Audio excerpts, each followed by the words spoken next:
Assalamualaikum warahmatullahi wabarakatuh. Nama saya Ari Zainal.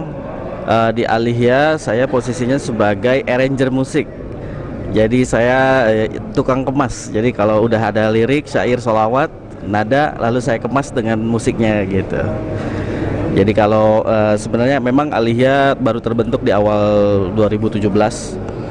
Waktu itu saya dan Danu dan juga ada satu orang lagi, tapi sebenarnya akhirnya formasi yang sekarang inilah yang paling menurut saya maksimal, karena Dian juga sebenarnya ikut meskipun baru gabung di 2018, tapi sebenarnya Dian ikut awal pembentukan Alihya ini di komunitas kita nasyid gitu ya.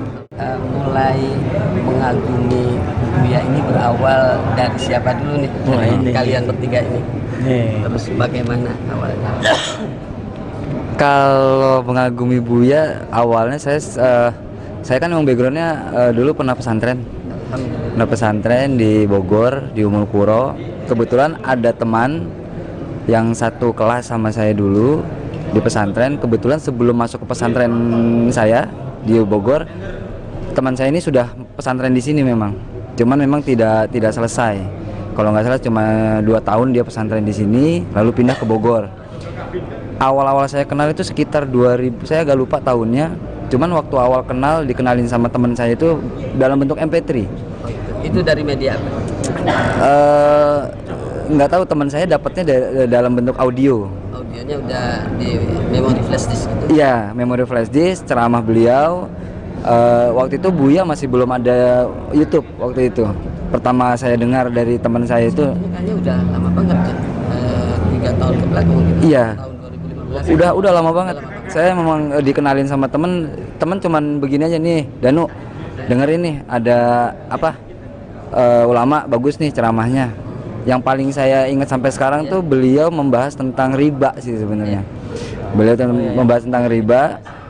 Dari situ saya mulai tertarik. Wah, ternyata memang Islam itu harusnya rahmatan lil alamin gitu, tidak saklek, tidak serta-merta menjudge. Dari situ saya akhirnya selalu rutin tuh minta MP3 sama teman saya tuh. Akhirnya sampai sekarang pun saya sudah subscribe, beliau sudah ada YouTube-nya, saya subscribe, bahkan loncengnya saya klik juga supaya kalau ada yang baru selalu muncul. Alhamdulillah saya kenal Buya Syakur ini dari Danu, memang rekomendasi Danu waktu itu.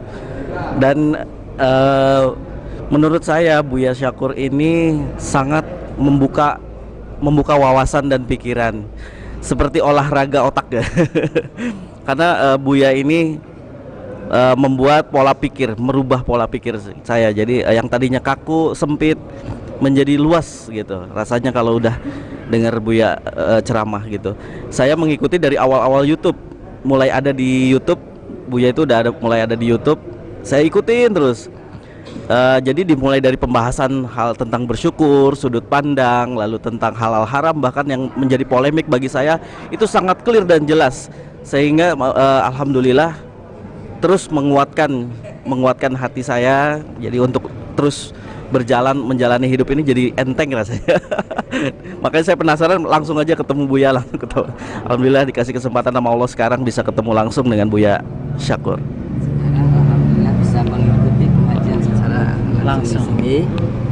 Tadi juga kajiannya sepertinya fenomenal banget. Respon dari kajian tadi seperti apa dari kalian ini? Silakan Kang Dian. Saya kan mungkin yang paling terakhir mengenal Buya ya, karena jujur aja dulu Kak Ali sering ngomong Buya Syakur, saya bilang siapa ini, karena yang saya tahu ya kalau di daerah Cirebon, daerah sini Buya Yahya ya, saya tahunya itu aja. Akhirnya saya searching juga pas ya memang benar pembahasannya ternyata sampai tadi kan bahasan tadi ada fisika kuantumnya, Masya Allah ya. Saya baru kali ini ikut pengajian yang ada pembahasan sebegitu detailnya tentang fisika, tentang ya kehidupan lah ya. Nah dan jadi hubungannya dengan hari ini apa, hari ini begitu luar biasa. Tadinya kan saya udah ngomong sama sama Kang Ari sama Danu, kayaknya saya nggak akan ikut pengajian karena saya mau istirahat aja. Tapi kata tadi ketemu sama Buya langsung, entah kenapa ngantuknya hilang. Tadi saya udah ngantuk banget, tapi pas ketemu Buya alhamdulillah ngantuknya hilang. Pas bahasan tadi masya Allah, itu pola pikir positif adalah hal yang memang sudah mungkin banyak manusia yang melupakan hal itu karena kita terkungkung oleh sifat-sifat khawatir, sifat cemas, sifat negatif semua. Padahal sebetulnya kalau kita hadapi dengan positif, ternyata semuanya simpel, semuanya sederhana. Bahkan pertanyaan tadi saya terakhir yang saya tanya soal sholawat juga terjawab dengan luar biasa. Memang di saya ada polemik masalah pakai Sayyidina atau tidak tuh masih begitu. Bang Buya tadi benar juga, hak kita lah menentukan secara hati nurani mana yang benar, karena hak Allah lah nanti yang menentukan kebenaran itu di mana. Kita hanya bersikap sesuai hati nurani kita. Masya Allah, itu jawaban yang luar biasa, dan bagi saya ini pengalaman yang wah, kalau dekat kita bisa tiap minggu ke sini ya. Insya Allah ya. Tapi ya dengan online mudah-mudahan apa yang Buya sampaikan menjadi sebuah ilmu terus bagi kami dan menambah kebijakan dalam hati kami bertiga. Itu sih kalau dari saya.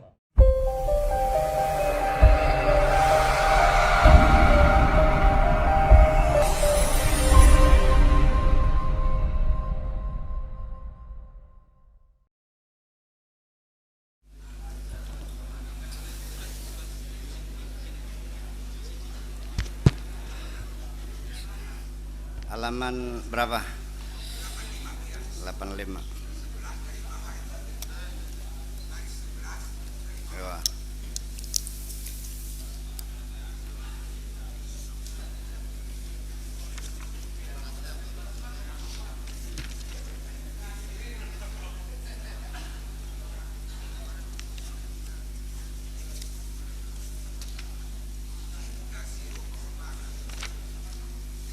Delapan lima.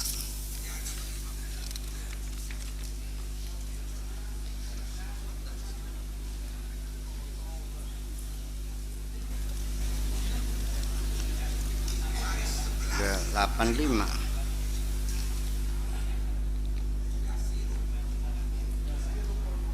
Yasiru qalbuka maskanahu.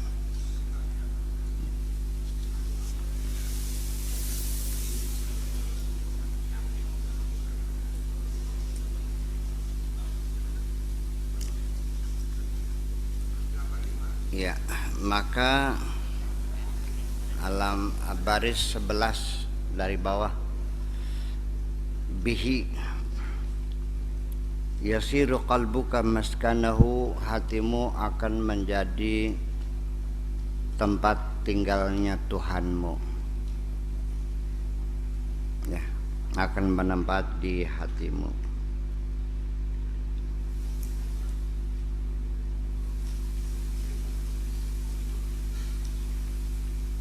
Yuqallibuhu kaifa yasha,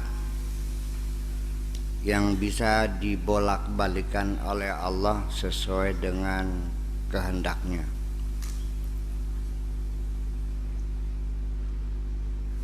Yasiru fi ka'bati qurbihi, dan hatimu akan menjadi Ka'bah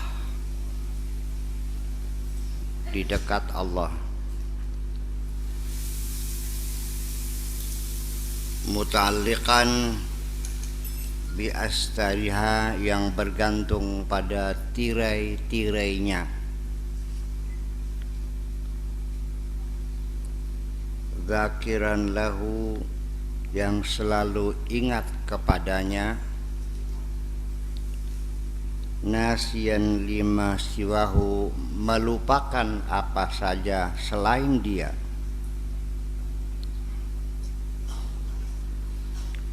Miftahul jannati qaulu la ilaha illallah Muhammadur Rasulullah, adalah kunci surga pengakuanmu Allah sebagai Tuhanmu dan Muhammad sebagai utusan Allah. al-yawmu wa ghadan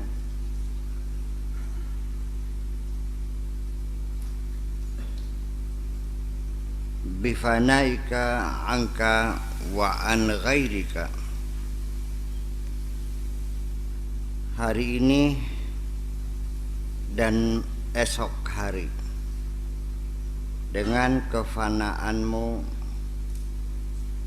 dan kefanaan orang-orang selain kamu, wa an kulli ma siwa, dan kefanaan apa saja selain Allah.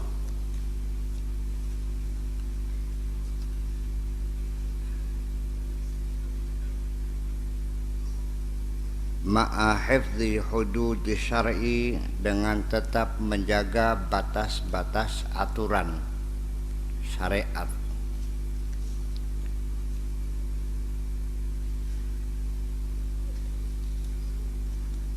Qurbul haqqi azza wa jalla jannatul qaumi, kedekatan diri kita dengan Allah adalah merupakan sorga bagi umat manusia. Wa bu'duhum anhu naruhum, dan ketika jauh dengan Allah adalah neraka bagi mereka. La yarjuna illa hadhil jannah, mereka tidak mengharapkan kecuali sorga ini. Wala yakhafuna illa hadhihin nar, dan mereka tidak takut kecuali neraka ini.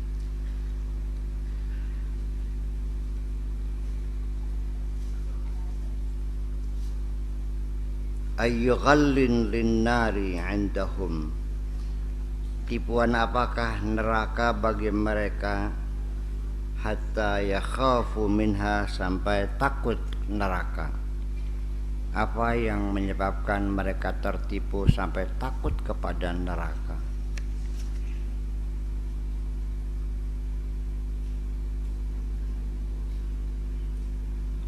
Hiya tastaghithu minal mu'minina wa tahrabu minhu, padahal dia memanggil-manggil, meminta tolong kepada orang-orang yang beriman.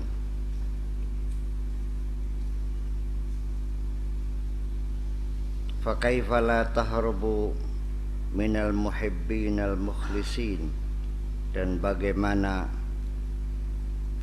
neraka tidak melarikan diri dari orang-orang pencinta loyalis.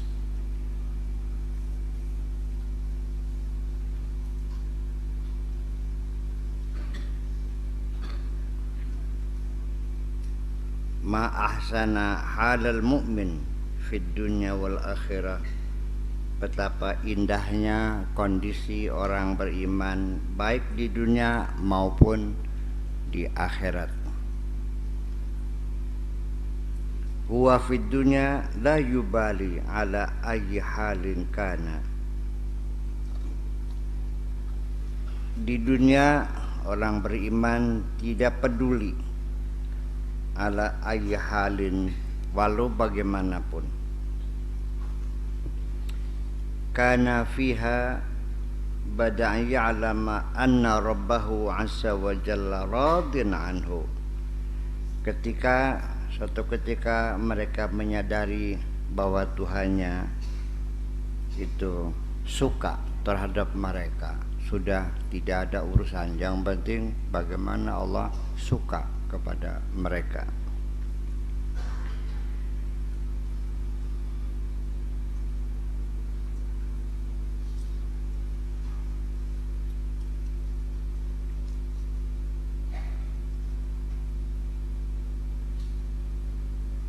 Ainama saqata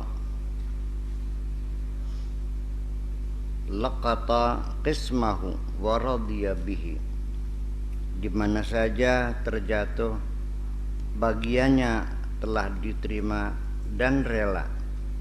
Aynama tujadu nazara binurillahi azza wa jalla, dan kemana saja mereka memandang, yang dipandang dengan cahaya Allah azza wa jalla. La zulmata indahu, tidak ada kegelapan.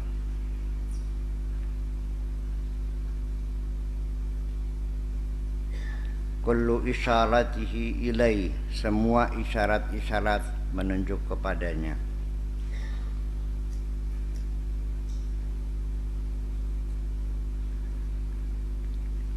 Kullu i'timadihi alaihi, semua gantungannya, andalannya hanya kepada Allah saja. Kullu tawakkulihi alaihi, dia serahkan segala kepercayaannya kepasrahannya hanya kepada Allah saja.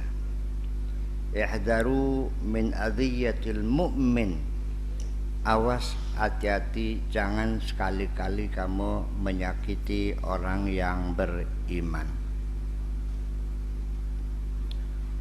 Jangan sekali-kali menyakiti hati orang yang beriman. Fa innaha summun fi jasadi mu'dhihi, karena itu nanti menjadi racun yang masuk ke dalam tubuh orang yang menyakitinya, yang melakukannya.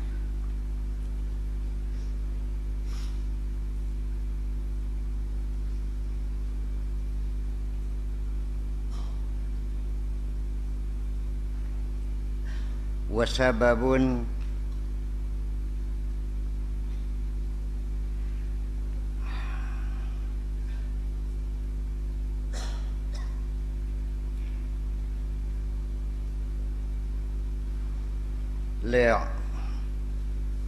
li'aqrihi wa 'uqubatihi, dan menjadi sebab kehinaan dan hukuman yang akan ditimpakan kepadanya. Ya jahilan billah, wahai orang yang bodoh, tidak mengerti Allah. Wa bi khawasihi, dan segala keistimewaannya.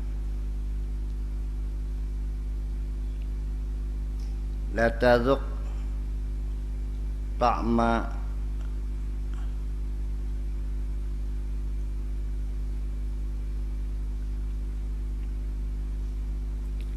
ghaibatihim, jangan sekali-kali kamu mencicipi rasanya upatan terhadap mereka. Fa innaha summun qatilun, itu racun yang membunuh. Iyaka summa iyaka, hati-hati, sekali lagi hati-hati. Iyaka summa iyaka, berhati-hatilah, sekali lagi berhati-hatilah. Anta ta'arrada lahum bisu'in, jangan sampai kamu salah laku, salah tindak yang tidak baik terhadap mereka. Fa inna lahum man yugharu alaihim, karena di balik mereka ada yang merasa cemburu. Mereka tidak akan marah, tapi ada yang marah. Ya. Maksudnya apa? Ya kalau mereka orang yang beriman mau dicaci maki dapat juga nggak bakal marah kok. Memangnya kenapa harus marah? Tapi ada yang marah karena mereka dicaci maki itu.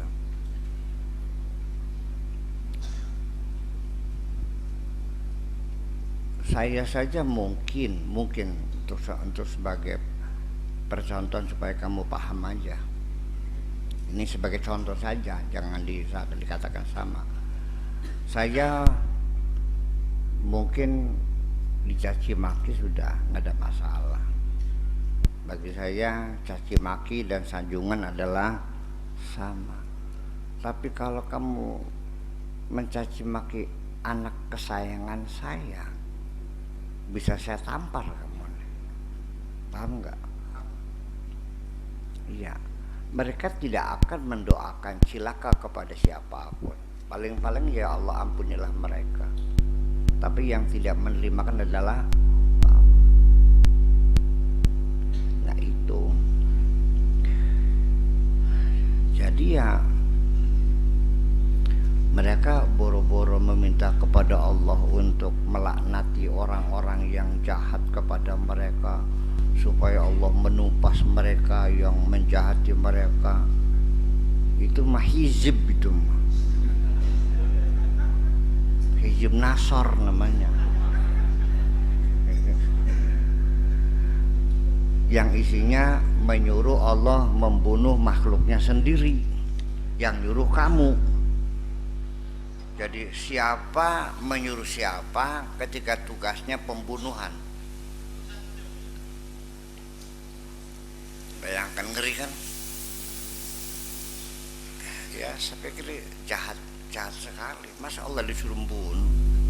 Allahumma syattid jam'ahum wa baddid jam'ahum wa dammir a'da'u. Allah hancurkan mereka, lumatkan mereka, binasakan mereka. Kamu lagi minta apa nyuruh Allah ini? Itu lucunya lagi, itu Hizib Nasr itu karyanya Abul Hasan Asyadzuli. Saya jadi nggak percaya. Hasan Asyadzuli itu min auliyaillah, ya, orang hebat, nggak mungkin akan makan begitu. Jadi kalaupun ia Saduli, mungkin Saduli berumut.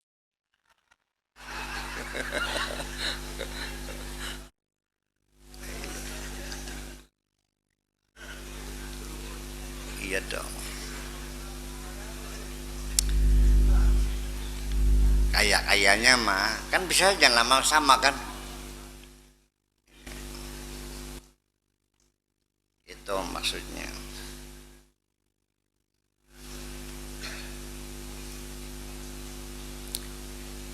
Ya, jadi ini ada hal-hal yang perlu patut dicermati. Ngomong tadi itu belum saya terangkan bahwa setiap kejahatan yang kamu lakukan menjahati dirimu sendiri. Itu virus yang masuk dalam tubuhmu. Ketika kamu mengatakan anjing, itu langsung anjing beneran masuk ke dalam hatimu. Iya. Makanya setiap hari kamu menggonggong. Ya buktinya sejak kamu bilang anjing, kamu kalau kencing kayak anjing. Iya. Nah, itu. Jadi energi negatif masuk dalam tubuh kita dari kenegatifan yang kita lakukan sendiri.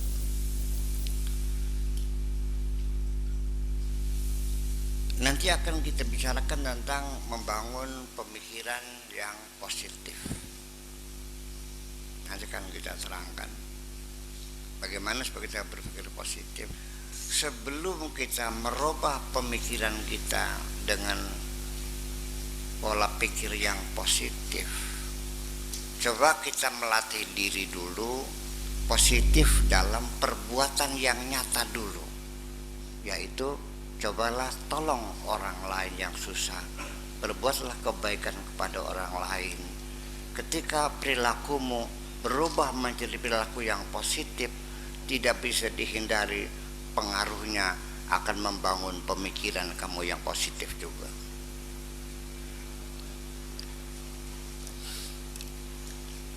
Ya, nggak mungkin.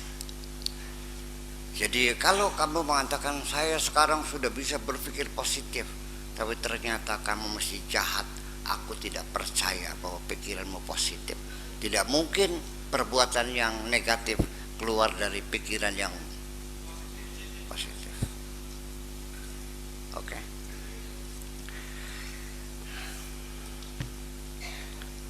Saya ngomong logis nggak? Ya kenapa tidak Anda sadari? Ya munafikan, hei orang munafik, sini gue tonjok lo. Gitu. Ini galak saya untuk Qadir Jailani. Qad alaqa syakkun nifaqi fi qalbika.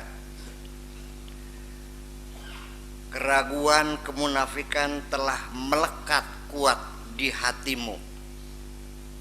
Udah lengket keraguan munafik di hatimu itu. Hei munafik,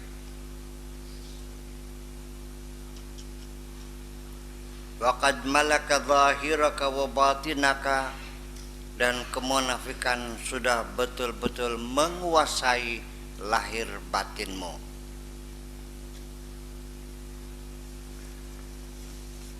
Istamil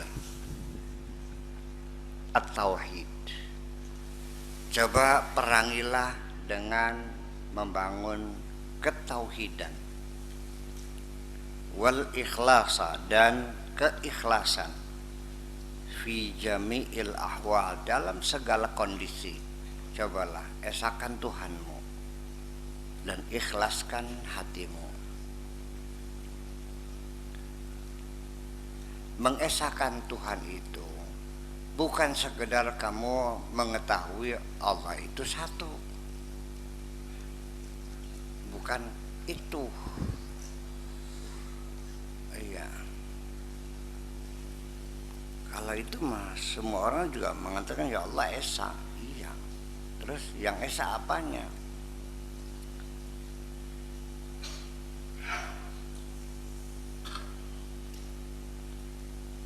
Esa dalam segalanya, bahwa apapun yang engkau lakukan semuanya hanya tertuju kepada satu majikan, bukan hanya satu eksistensinya, tetapi majikanmu hanya satu-satunya. Majikanmu itu namanya Allah. Dunungan maneh teh namina Gusti, begitu, Gusti Allah.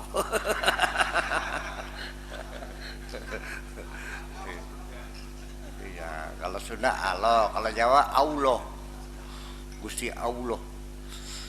Gitu. Nah, iya. Wal ikhlas, dan loyalitas, fi jami'il ahwal, dalam segala kondisi.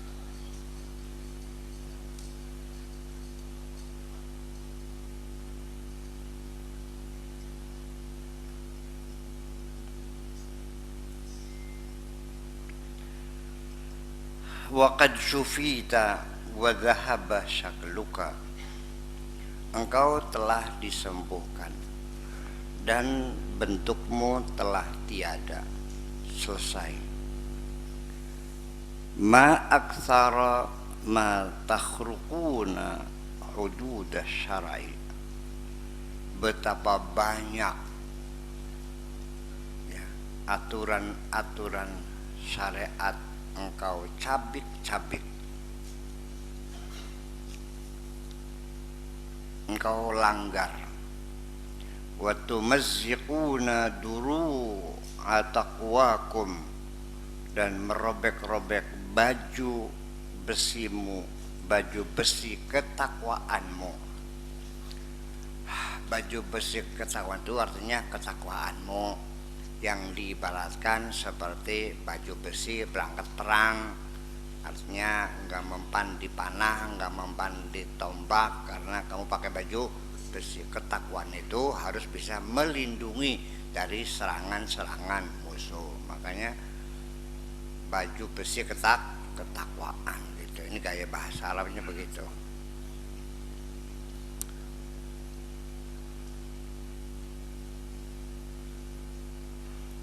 wa tunsijuna thiyaba tauhidikum, dan memintal baju ketauhidanmu.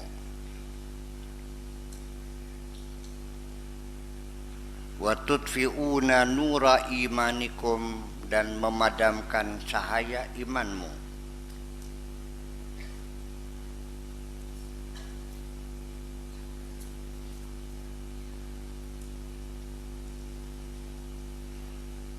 Wa tanbaghiduna ila rabbikum azza wa jalla fi jami' ahwalikum, dan kamu selalu menyatakan ketidaksukaanmu kepada Tuhanmu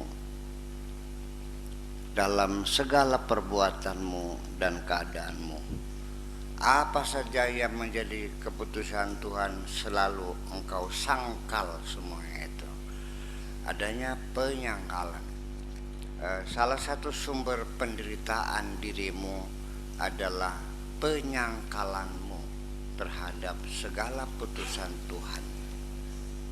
Jadi akhirnya apa? Penderitaan yang tidak berujung dan tidak berkesudahan, karena dapat apa saja kamu tidak pernah merasa puas dan selalu berkeluh kesah. Dikasih hujan aja berkeluh kesah, yang alasannya popok nggak bak kering-kering, sabar padi sampai cukul lagi.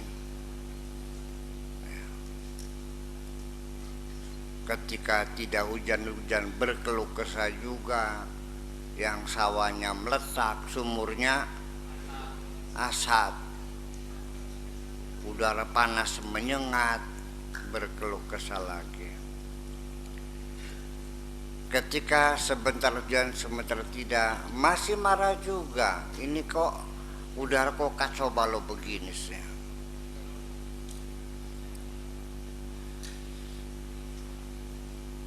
Tidak laku-laku kamu, tidak dapat jodoh, sampai karaten.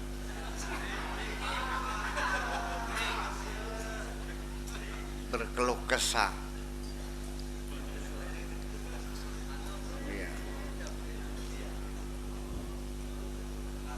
Iya, setelah dikabul punya istri, apa katanya? Repotnya bukan main. Permintaannya nggak pernah habis. Habis kelang kalung, habis kalung giwang, habis giwang sendal, habis ini habis. Baru merasakan susah banget punya istri. Aku sudah tidak bebas lagi seperti dulu. Ya, nggak berangkat kerja salah, nggak pulang-pulang salah.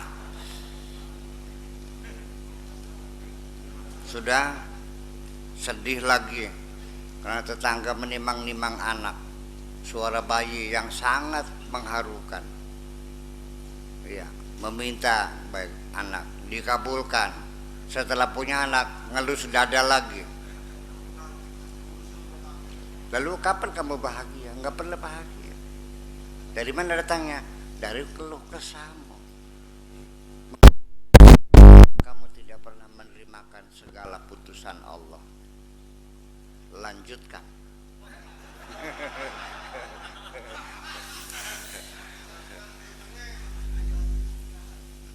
Terus gimana maunya?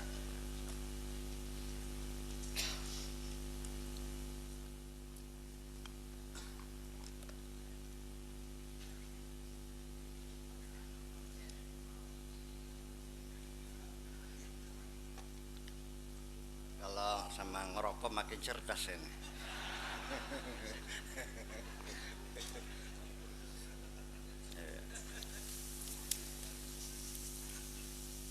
Ya. Ya, seperti itulah.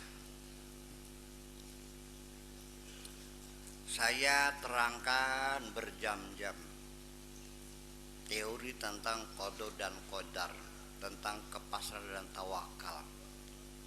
Terjadi penyangkalan yang lebih fatal lagi, malah sampai dia berhenti ngaji dari saya. Ternyata Pak Kiai Sakur ajarannya ajaran fatalisme.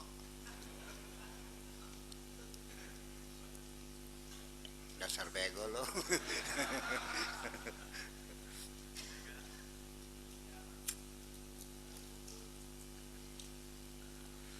Lagi-lagi penyangkalannya kan kita harus ikhtiar, ya kan begitu kan? Ya sudah, silakan ikhtiar. Kita kan harus iya silakan.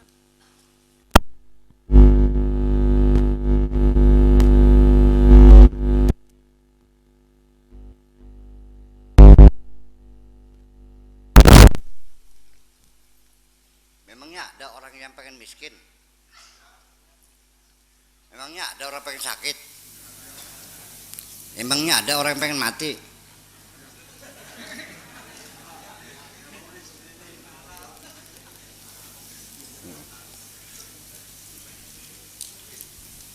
Jadi manusia ini umumnya meyakini bahwa hidupnya itu dia yang menentukan. Betul nggak?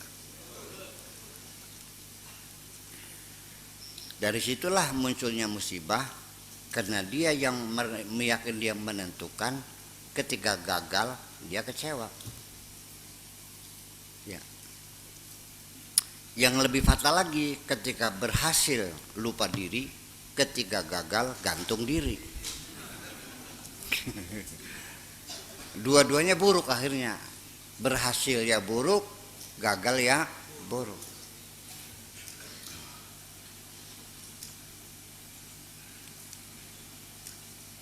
Tapi orang bertawakal ketika berhasil sebagai anugerah, ketika gagal sebagai pembelajaran.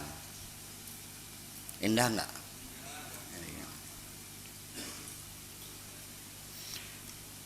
Oke, lanjut.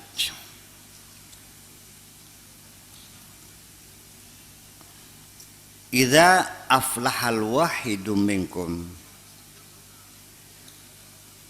ketika ada seseorang di antara kamu yang berbahagia,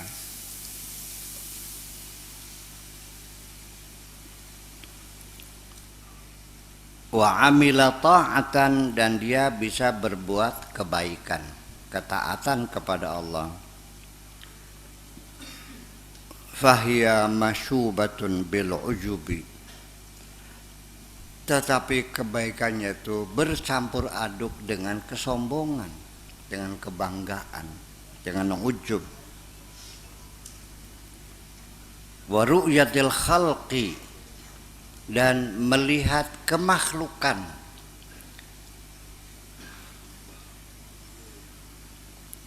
Jadi artinya masih melihat ada manusia yang berjasa.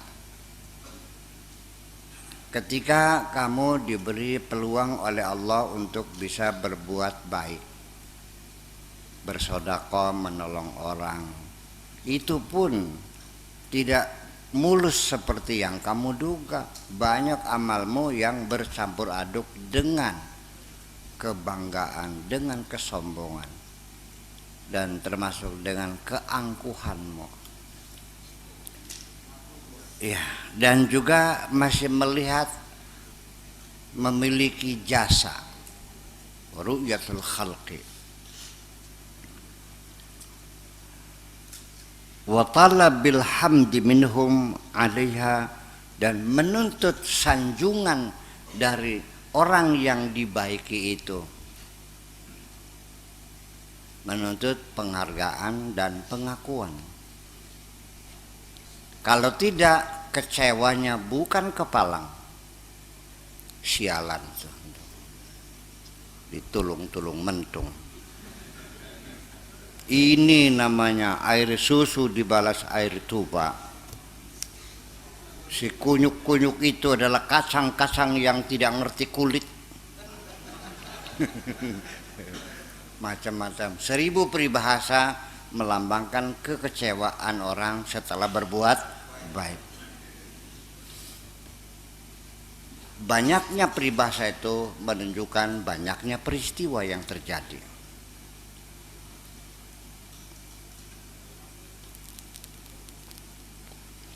Karena peribahasa itu adalah merupakan intisari dari pengalaman kemanusiaan yang berulang-ulang. ngerti gitu. Iya. Man arada minkum an ya'budallah azza wa jalla, barang siapa yang ingin benar-benar mengabdi kepada Allah dengan pengabdian yang sesungguhnya, kira-kira bisa dibersihkan dari sifat ujub, rasa bangga, dibersihkan dari merasa berjasa, dibersihkan dari harapan sanjungan dan pujian. Caranya gimana? Falyatazil, belajarlah kamu bersepi-sepi, bersunyi-sunyi, mengasingkan diri, introspeksi untuk mengenali dirimu sendiri.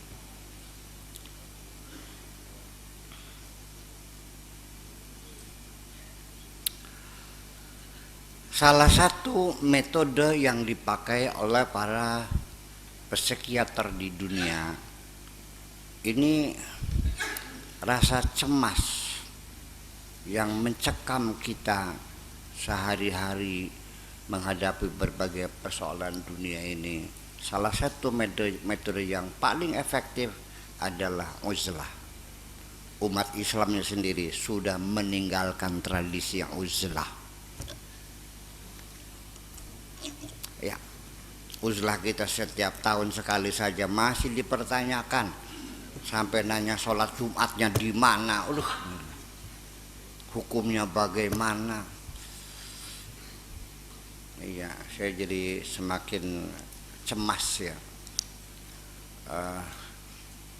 bahwa kita sekarang sangat bergantung kepada dalil-dalil.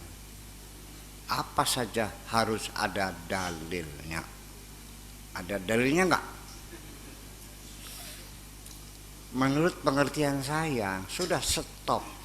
Begitu Nabi Muhammad turun sebagai nabi terakhir, la nabiyya ba'dah, itu artinya sejak ini kamu sudah disapih, jangan bergantung lagi kepada wahyu.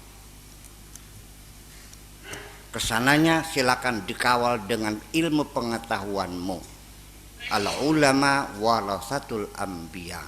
Para saintis, para ilmuwan, para ulama itu yang melanjutkan perjuangan Nabi, dikawalnya dengan al-ulum, al-ulam. Ya jadi kalau dengan ya, maksudnya artinya kamu itu nggak mau disapih kalau begitu. Supaya bayi itu mau disapu, putingnya dikasih apa tuh?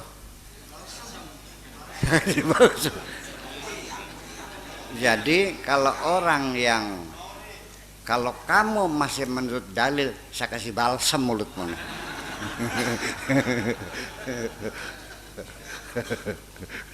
Iyalah. Ya habis itu kan mengikat kita akhirnya. Tidak boleh berpikir, tidak boleh bereksperimen, tidak boleh melakukan komparasi, tidak boleh melakukan silogisme, tidak boleh melakukan eksperimen. Pokoknya kalau tidak dalilnya jangan. Habislah kita.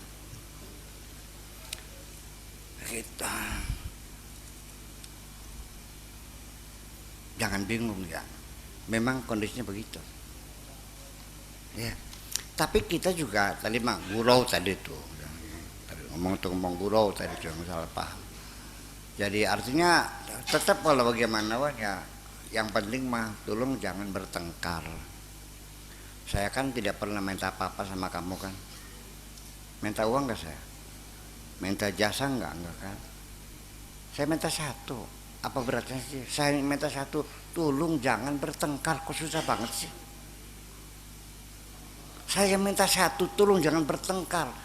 Kalau perlu saya bayar berapa harganya.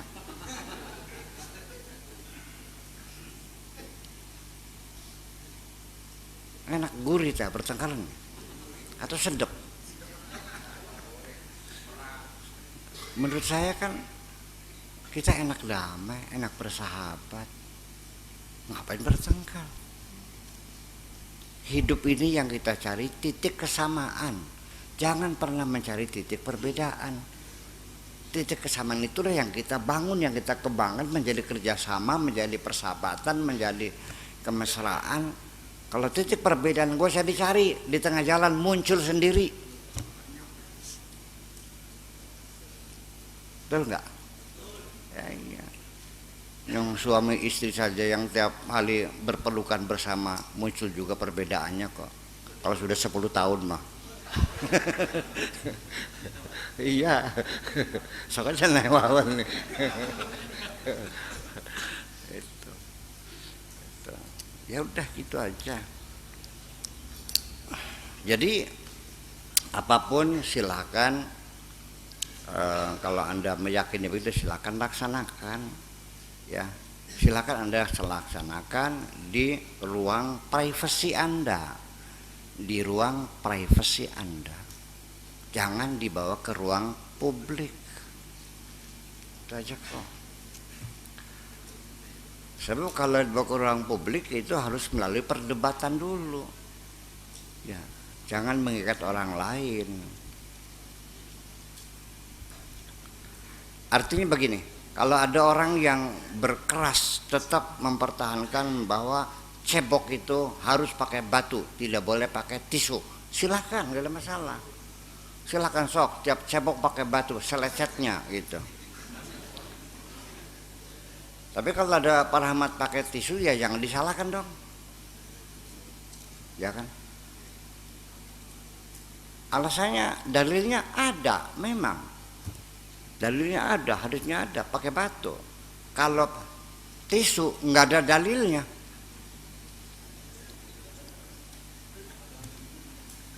nggak ada.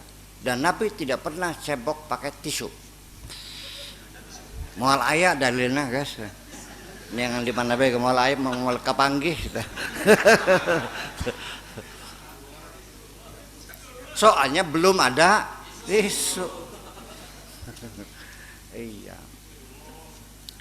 Itu. Nah, kamu yang sudah tingkatnya sudah paham maqasidus syar'i, bahwa yang penting adalah bersih, ya sudah selesai. Jadi kalau pakai tisu gimana? Ya apalagi pakai batu aja bisa kan gitu. Ya, Anda juga jangan maksa. Silakan. Silakan diimplementasikan dalam ruang-ruang publik ruang-ruang privasi masing-masing, itu aja kok. Ya kan? Yang pakai sikat boleh, pakai odol boleh, yang pakai siwak boleh. Sampai sekarang masih yang tetap ngotot pakai siwak. Ya jangan disalahin. Itu saking cintanya kepada Kanjeng Nabi. Lah iya masa salah? Terus salah gitu ya? Enggak. Ya gitu. Jadi kalau Anda ingin membuat merasa bangga bahwa agama Islam adalah agama yang paling lengkap sealam dunia, aturannya semua bidang kehidupan diatur, dari mulai akan tidur, bangun tidur, sampai di atas selanjang, sampai berak pun ada aturannya. Dan Anda mengatakan begitu dengan kebanggaan, betul nggak? Saya yang jadi pusing nih. Kalau sampai mendetail diatur semua, ya pusing saya nih. Semakin banyak aturan, semakin tidak mampu saya berbuat bebas kok. Dikiranya aturan lengkap itu lebih hebat gitu. Jadi akhirnya ya sekarang terserah. Mau masuk WC kaki kiri dulu mangga, mau kaki kanan dulu mangga, mau nyonglot boleh.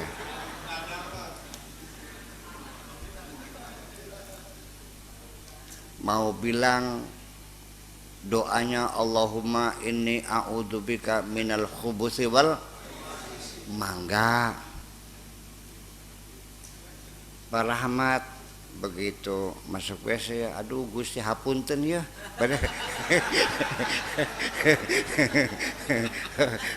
Amit apa ini punten ya. Mangga. Silahkan. Itu tidak ada hubungannya, silakan sebebas-bebasnya, silakan.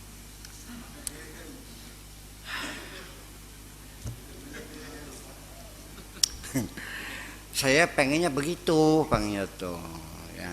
Jadi artinya telah toh pada akhirnya kita masing-masing tidak tahu secara pasti kita ini bakal selamat atau tidak kan? Atau Anda yakin Anda selamat?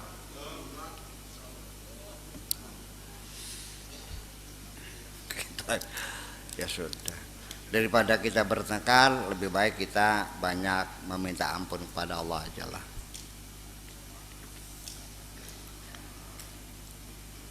Gitu aja kira-kira itu. Jadi falyatazil andal khalqi, jauhkan orang, udah menyisih, minggir tempat yang suci, mau ke gunung, mau ke hutan, mau ke lautan, terserah.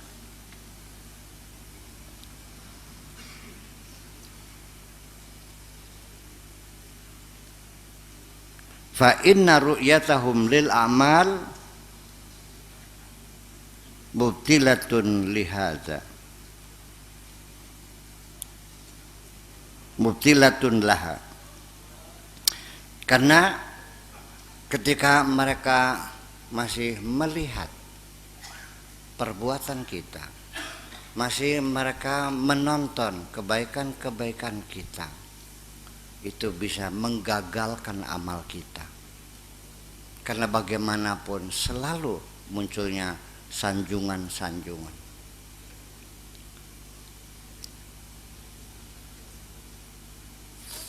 Jadi untuk langkah awal untuk anda-anda yang lagi mulai pengen belajar benar, cobalah belajar untuk tidak pamer.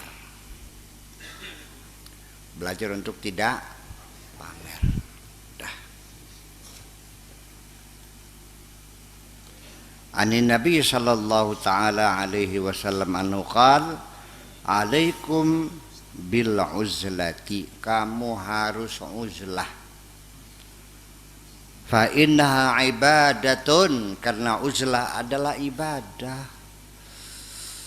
Orang Islam sudah lupa terhadap agamanya sendiri. Uzlah itu dianggapnya tetapa bersemedi di Gunung Dieng, di Gunung Kawi dikiranya. Itu kan ajaran Hindu. Ada bilang itu, saya dengar kok. Itu ajaran Hindu. Kalau agama Islam nggak ada pertapaan gitu. Kalau Nabi bertapanya di mana? Nabi Musa, Nabi Khidir,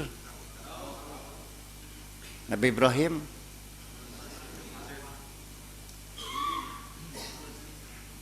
Jadi mereka orang-orang yang tidak kenal sejarahnya sendiri. Ya sudah, kita maklumi, nggak usah kita benci. Ya sudah, tinggal diawetin aja.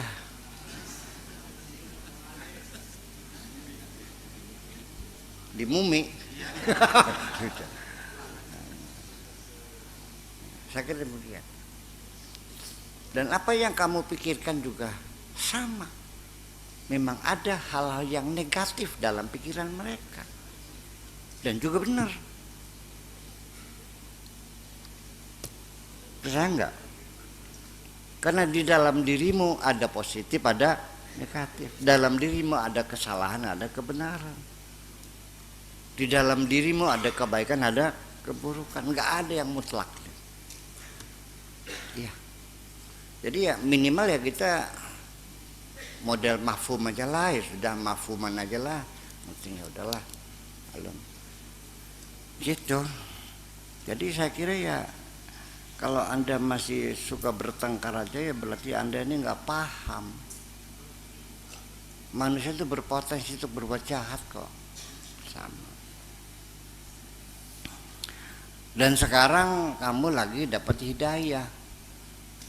Mungkinkah besok dicabut lagi? Mungkin. Nggak ada alasan kamu mempertahankan. Cabut-cabut aja. Saya mungkin nggak hidayah Allah dicabut lagi? Mungkin yang nggak bisa jangan. Ya. Anda kan bisa terjadi terkejut. Lah, kok Buya sekarang kok ngejar-ngejar cewek melulu sih?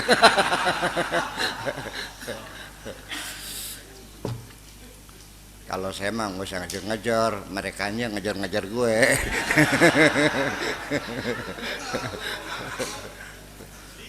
Saking gantengnya. Lah iya seperti itu.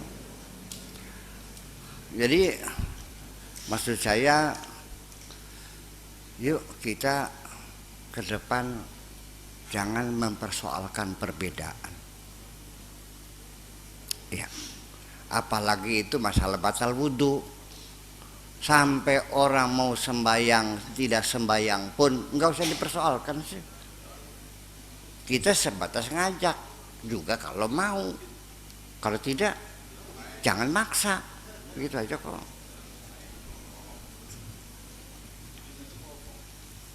Iya.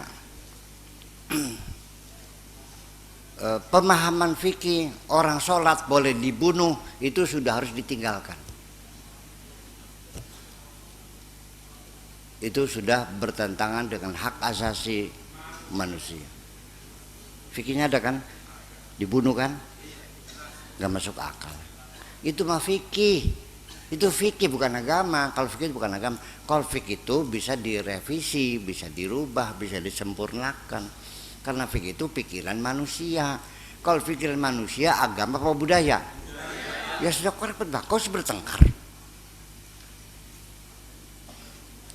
Ya berarti kamu nih nggak ngerti berarti. Iya, nggak usah dipertengkarkan. Kalau budaya silakan saja. Namanya selera bermacam-macam, tradisi bermacam-macam. Gitu. Alaikum bil iman. Kamu juga harus beriman.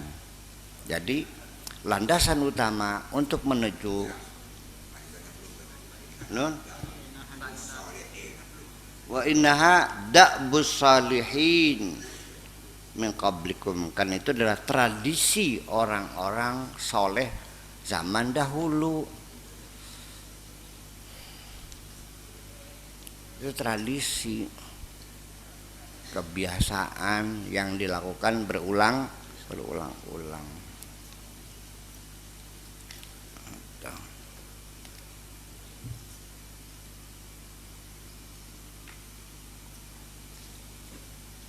Kok cepet banget tuh jam 12 ya?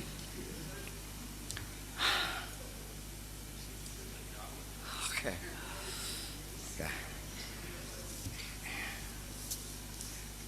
Ini ada kaitannya dengan apa yang kita bacakan tadi, yaitu kita menggeser pemikiran-pemikiran yang negatif ke arah yang positif. Karena pikiran negatif ini membuat kita nggak siap hidup kok. Apapun yang kita lakukan selalu gampang.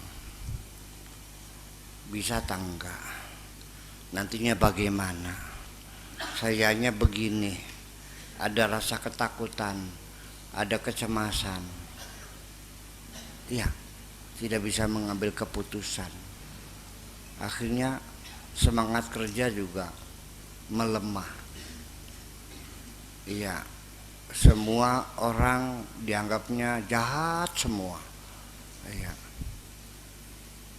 Sama istri juga cemburunya gua kepalang tanggung lah tuh. Ya kan, melihat orang tuh tidak menyenangkan. Iya, rasa dendam, kebencian, kecewa, gelisah, galau, gundah gulana. Iya, sampai napas saja sesek. Iya. Ini perlu diselesaikan. Jangan sampai kamu orang Islam tapi hidupnya sengsara. Ya karena selama ini semua kebaikan-kebaikan yang didorong oleh agama untuk menolong orang susah, untuk membantu orang miskin, ya kan gitu, untuk bersedekah, berinfak, itu selalu dikaitkan dengan pahala yang sulit untuk menghitungnya, dikaitkan dengan sorga yang bakal terjadinya nanti setelah kamu mati. Padahal kebaikan-kebaikan yang kamu lakukan hari ini Allah sudah bayar di sini kebaikanmu itu dengan kebahagiaan, bahwa setiap kebaikan yang kau lakukan itu akan membahagiakan dirimu sendiri. Hidupmu akan nyaman dan damai. Kalau nggak percaya, yuk kita buktikan, bereksperimen. Ini kan eksperimentalis, bukan paradigma biasa. Hari ini kamu mencuri atau bunuh orang, malamnya tidurnya enak nggak? Jantungnya berdebar tambah cepat enggak? Rasa takut mencekam enggak? Tapi kenapa setelah kamu berbuat baik, nyantuni anak yatim, atau mungkin sambil menangis, mengelus kepala anak yatim, kok kenapa kamu hidupnya tidak menjadi damai? Kok kenapa jadi tiba-tiba makannya semakin berselera? Kenapa kok tidurnya jadi nyenyak?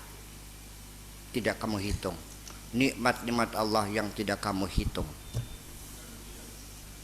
Ya. Iya kan?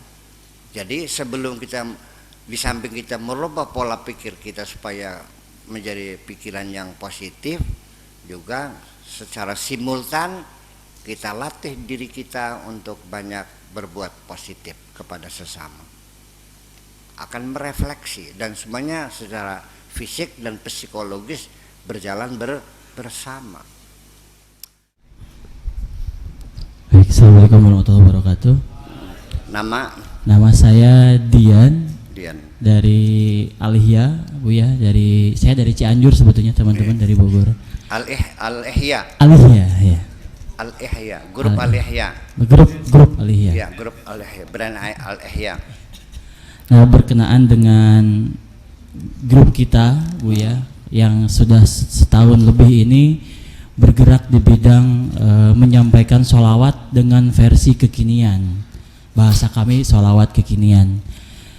Dalam setahun ini alhamdulillah banyak yang mendukung, tapi tidak sedikit juga yang mencibir, yang mencemooh, yang membuli, bahkan dengan mengatakan bahwa sholawat kok diginiin gitu. Terus saya selalu berdalih menjawab dengan jawaban bahwa selama ini diridhoi oleh Allah, ini akan terus berjalan. Tapi kalau Allah nggak ridho, ini pasti diberhentikan.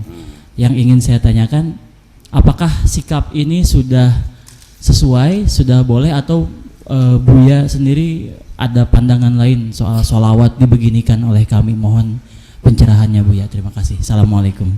Ya, tadi sudah terjawab oleh puisi saya.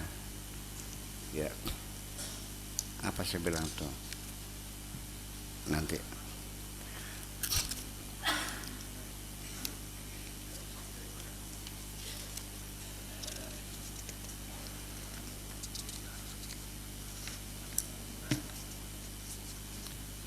Sudah terjawab tadi. Apapun tanggapan mereka tentang statusmu,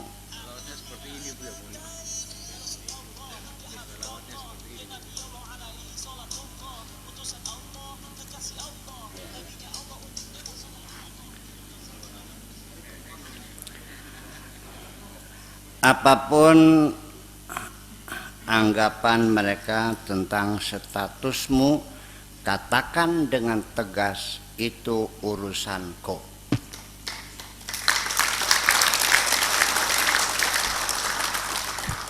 Bulet jayo.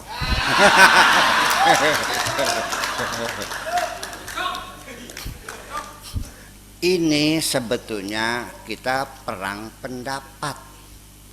Ini orang berpendapat begini, ini begini. Yang benar mana kita tidak tahu. Itu saja kok.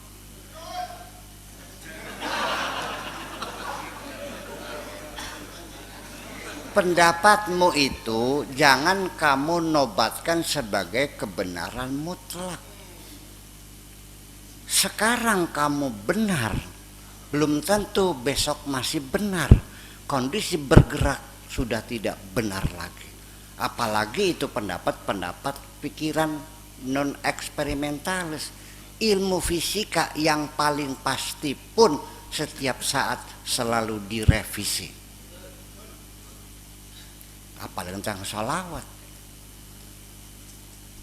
iya kan? Seputar perselisihan tentang sholawat, sampai ada yang melarang menyebut Sayyidina, harus Muhammad saja. Jadi Allahumma salli ala Muhammad, nggak boleh Allahumma salli ala, tidak boleh. Dalilnya ada nggak? Ada. La tusayyiduni, jangan kau panggil aku. Benar, orang itu benar. Nabi melarang jangan panggil Sayyid. Jadi bahkan mereka tidak panggil Sayyid, ya sudah, benar, sesuai dengan perintah. Perintahnya jangan menyebut, ya sudah. Jadi Allahumma sholli ala Muhammad. Sampai sekarang kita sholat saja waktu tasyahud ada yang Allahumma sholli ala Sayyidina Muhammad, ada yang Allahumma sholli ala Muhammad saja. Ya silakan, yang Muhammad ya silakan, Sayyidina silakan. Yang benar mana? Ya kalau pengen yang benar nanti kalau sudah kamu sudah mampus semua, baru kita bersama-sama menghadap Allah, ya Allah mana yang benar, kan gitu aja kok. Yang saya inginkan, apa yang kamu yakini silakan Anda yakini, kan gitu. Dan abaikan semua pendapat orang itu. Ikutilah hati nuranimu.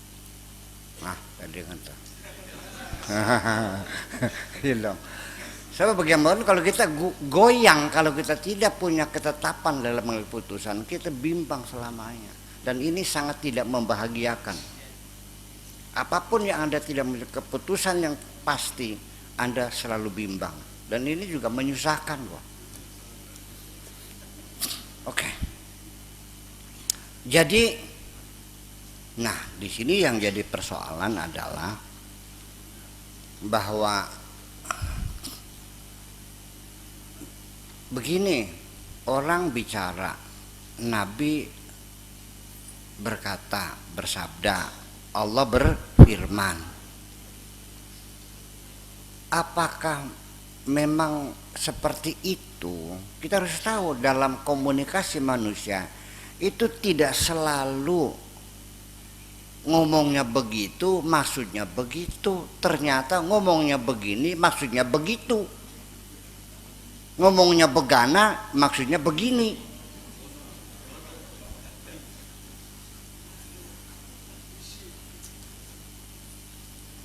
Terjadi enggak? Hampir komunikasi kita seperti itu. Iya kan? Apa betul Nabi melarang? Nah, secara letterlek memang iya Nabi la tusayyidun, ya benar. Tetapi apakah maksudnya seperti itu? Belum tentu. Saya mau nanya, suatu ketika kita sedang ngobrol di rumah, Pak Rahmat, jam berapa sekarang? Maksudnya apa? Oh baru jam 12 Pak Kiai. Nggak paham. Cepet pulang, udah ngantuk saya.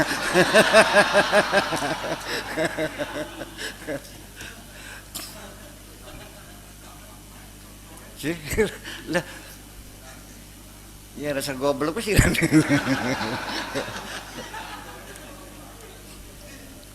Ya begitu nyara, aduh punten Pak Kiai, udah ngantuk, capek dah, punten kan gitu, karena namanya cerdas gitu tuh.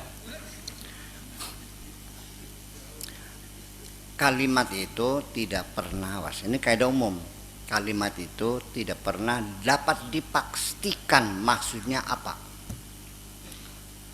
saja. Komunikasi manusia dengan bahasa manapun, bahwa huruf, kata, kalimat tidak pernah punya makna yang pasti. Karena bahasa adalah makhluk hidup. Sama seperti yang memakainya juga. yang memakainya maju bahasanya, yang makainya budayanya rendah, orang yang makainya pikirannya kacau bahasanya. Kalau pikirannya nggak jelas bahasanya, udah ini kada-kada omong, ini kada-kada psikolinguistik. Kalimat itu tidak mesti satu kata, kacamata, korek, manusia, binatang, tidak mesti maknanya itu seutuhnya. Rumah itu apa? Kita definisikan. Rumah adalah bangunan yang dibuat dengan sengaja untuk ditinggali oleh manusia. Oke. Saya pergi naik haji, kira-kira pulang rumah sudah dicat. Saya kasih uang cat sama tukang. Nih, beli cat 10 galon. Ya, dicat rumah ya. Begitu pulang dari naik haji, alhamdulillah rumah saya dicat semuanya. Dari mulai genteng, kaca, tehal semuanya. Ini tukang cat ini dia memahami bahwa rumah adalah seutuhnya, jendelanya, kacanya, gentengnya sampai tehelnya pun termasuk. Salah nggak dia? Tidak, hanya dia bodoh.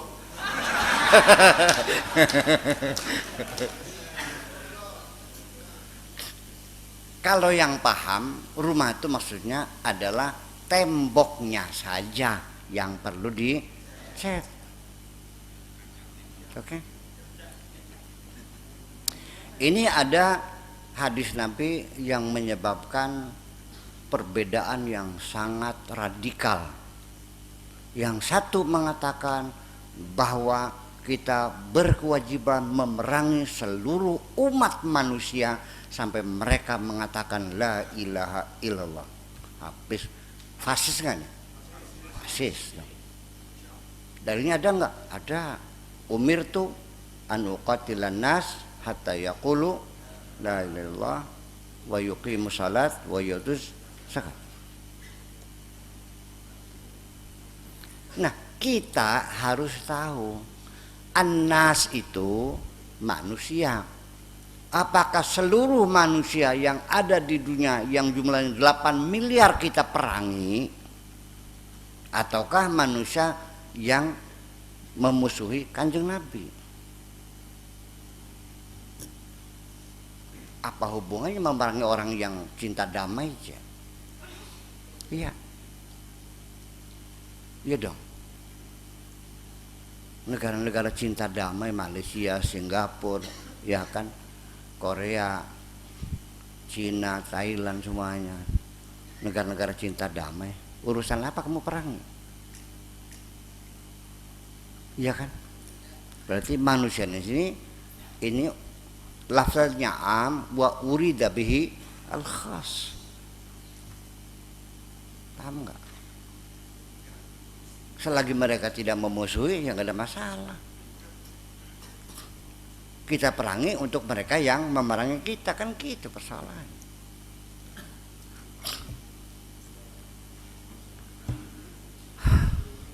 Paham begini? Itu yang jadi persoalannya. Dan itu banyak sekali kalimat itu dikatakan, tapi yang dimaksudlah sebagian. Kadang-kadang yang disebutkan sebagian, tapi maksudnya keseluruhan. Aku sudah lama nggak melihat batang hidungmu. Memangnya dicopot, dipotong itu. Artinya batang hidung itu maksudnya dirimu, kan gitu soal.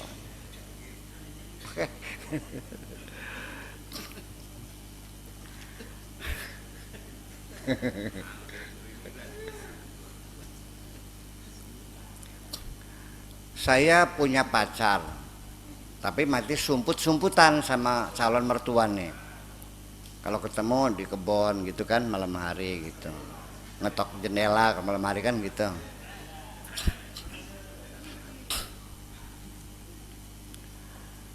Sudah lama aku tidak berkunjung ke rumahmu.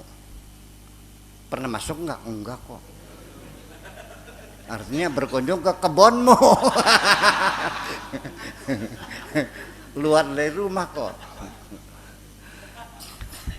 Nah, ini kita mengasihkan bahasa. Nah, ketika Nabi mengatakan la tusayyidun itu, apa maksudnya? Apa betul melarang Sayyidina? Ya kan begitu. Saya sendiri kan kewalahan ini nih, melarang masyarakat.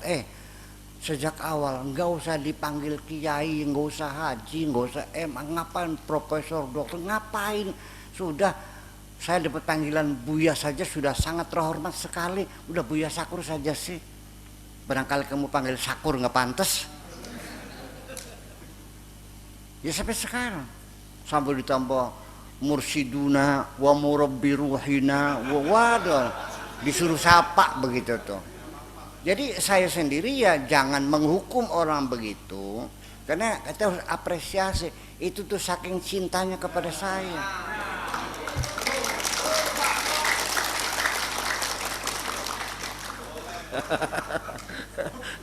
Lah iya dong, masa orang cinta dihukum gimana lagi? Ya itu. Oke. Kemudian setiap ucapan siapa yang berbicara itu tidak pernah punya kualitas yang sama, tergantung kepada kualitas orang yang berbicaranya. Profesor dokter berbicara, ya kan, tukang macul berbicara, sama nggak kualitasnya? Saya yang ahli dialog teater itu harus secara persis ketika kita mengkomunikasikan seorang lakonnya sebagai apa statusnya, bahwa saya harus bisa menyusun dialog sesuai dengan kepribadian seseorang lakon itu. Kalau dia dokter ya harus dengan bahasa kedokteran itu. Sebelum saya membuat satu dialog teater, maka saya harus belajar kedokteran dulu supaya tidak salah. Paham nggak? Nah, jadi artinya bahwa ini yang ngomong siapa? La tusayyidinu. La tusayyidun yang ngomong siapa? Semakin kita mengenali kepribadian orang yang berbicara, semakin memahami apa yang dimaksudkan. Betul nggak? Karena orang berbicara akan berbeda, perbedaan faktor geografis, usia, kekayaan, jabatan, ideologi, dan sebagainya, itu akan membuat kalimatnya berbeda maknanya.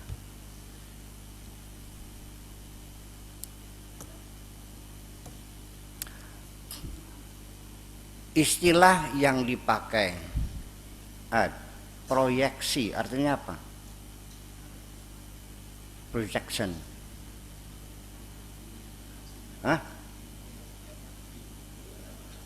Memproyeksikan. Proyektor. Non?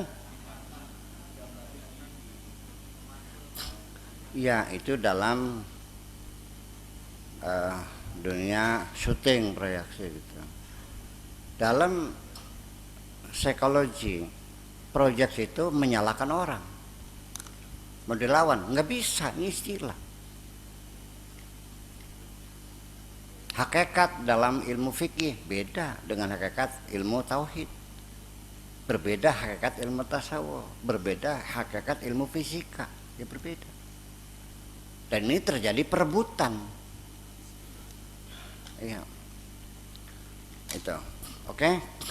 Sekarang begini, kalau muter-muter lagi, ulang-ulang lebih, nggak apa-apa deh. Kalimatnya sama, ya. Yang mengatakannya sama, tetapi dikatakan tempat yang berbeda, maknanya sama nggak?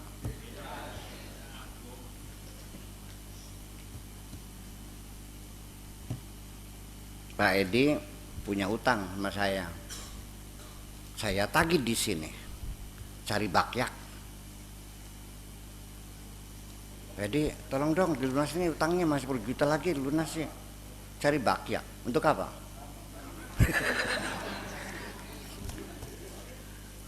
Tapi ketika saya naginya di rumah berdua, waduh, manggut-manggut, Pak Kiai punten. Sekarang pas lagi nggak ada, tapi saya berjanji insya Allah deh, nanti saya anterin deh duitnya deh, punten, kan gitu. Tempat membuat makna terhadap kalimat yang kamu ucapkan. Paham? Tidak semudah itu.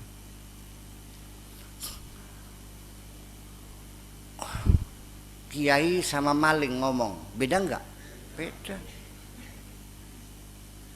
Nah, makanya jangan terburu-buru mengambil kesimpulan. Tolong tanyakan dulu, Pak, maksudnya apa, gitu aja susah banget sih. Yuk kita hadirkan Kanjeng Nabi. Ya Rasulullah, lima tanhana bidzikri sayyidina. Kenapa? Katanya dong, hadirkan. Nah, makanya kita akan tahu bahwa watak kepribadian seseorang itu bisa memberikan kejelasan kemana arah maksudnya. Itu aja kok. Ya, Nabi itu orang yang tidak pernah minta dihormati, ya kan? Allah yang mengatur, protokoler itu yang ngatur Gusti. Ya, orang Arab simpang siur di depannya itu, Nabi ya nggak ada masalah. Allah yang mengatur. Wala tuqaddimu baina yaday rasul, jangan simpang siur, jangan gelajak-gerijik di depan. Orang Arab bicara dengan suara lantang, Nabi diam saja. Allah yang melarang, wala tarfa'u aswatakum fawqa sautin Nabi, berbicara jangan lebih keras dari Kanjeng Nabi, kan begitu. Jadinya Nabi itu orang yang tidak pernah menuntut penghormatan. Betul? Nah, seorang MC, Master of Ceremony biasa, acara yang keempat akan disampaikan tausiah oleh murabbi ruhina wa mursyiduna wa syekhuna al-alimul allama fadilatul syekh Kiai Haji Profesor Dr. Abdul Syakur Yasin Ema. Pala saya langsung nyut-nyut pala nih. Saya panggil, Neng, nggak usah panjang-panjang deh, bikin malu saya aja. Udah namanya aja deh. Baik Pak Kiai. Akhirnya saking taatnya nih, sekarang saatnya tausiah oleh Syakur.